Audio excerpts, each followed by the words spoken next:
Cool, thank you. Thank you very much. No, stop, please. The applause is overwhelming. You guys are taking it. Oh, yeah, cool.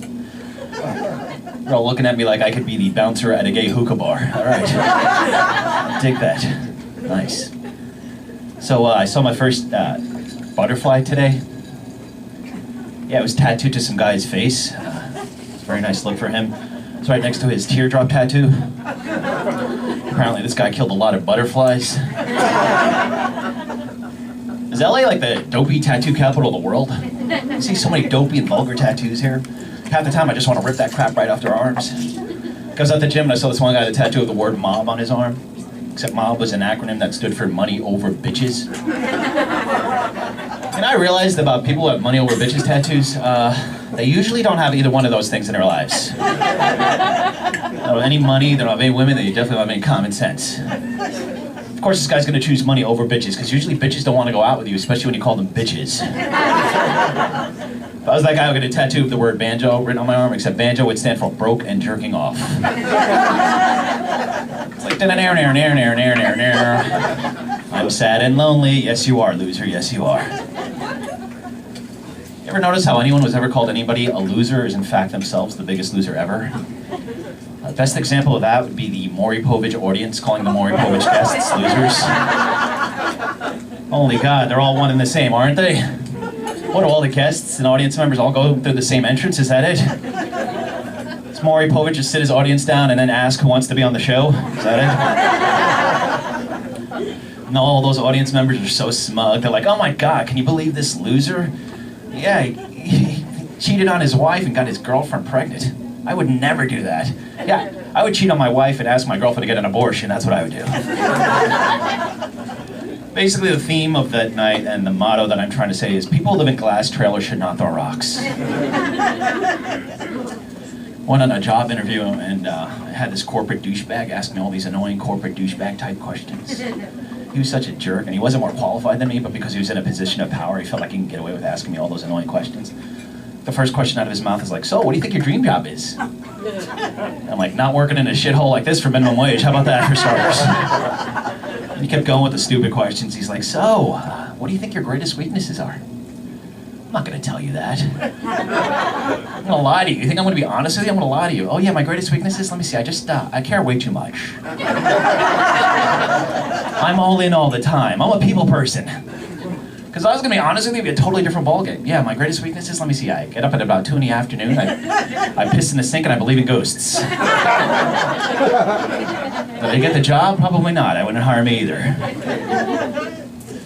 I'm sick of all the haters, man. There are too many haters in the world. That's the problem. I can't stand this Westboro Baptist Church, you know, that hate group, the ones who hold up the signs that read God hates fags. And I have a problem with them on so many levels. Like, first of all, the God I believe in is a loving God made of love and pure light, and I can't imagine him hating on any level whatsoever. And two, if God really did hate gay people, why are there so many of them? There are over 600 million gay people. Granted, they all live in LA and New York. That's another story for another time. You know what God really hates? God hates woolly mammoths and saber-toothed tigers. Because they're extinct. He's really mad at the panda bear right now. Like, I would buy that t-shirt, a God Hates Pandas t-shirt. It'd be a t-shirt of a panda bent over a table and her husband taking her from behind and 2 lightning bolts across both of them, and her husband's really taking it to her. He's like, yeah, you want this, you dirty panda. You want it. Take it, panda. Take it. You want this, panda. Take it. Take it, panda. Take it.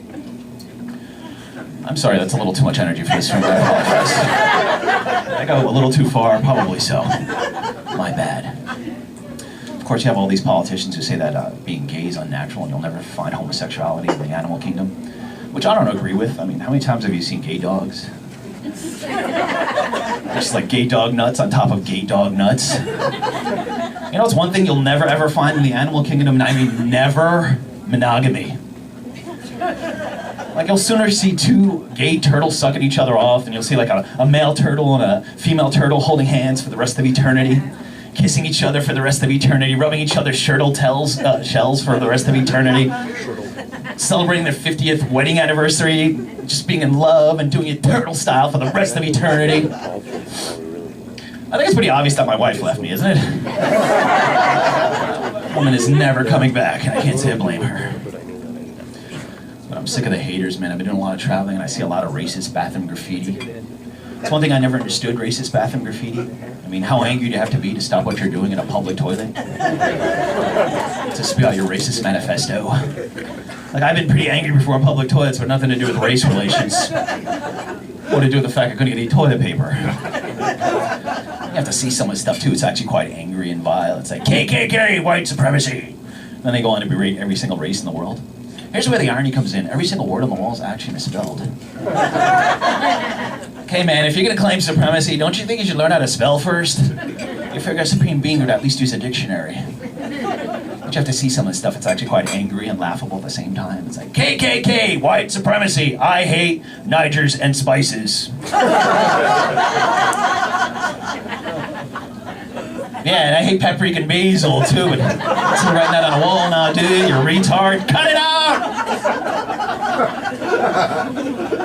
I don't really think I'm going out on a limb by saying if you're a racist, you're not the smartest person in the world.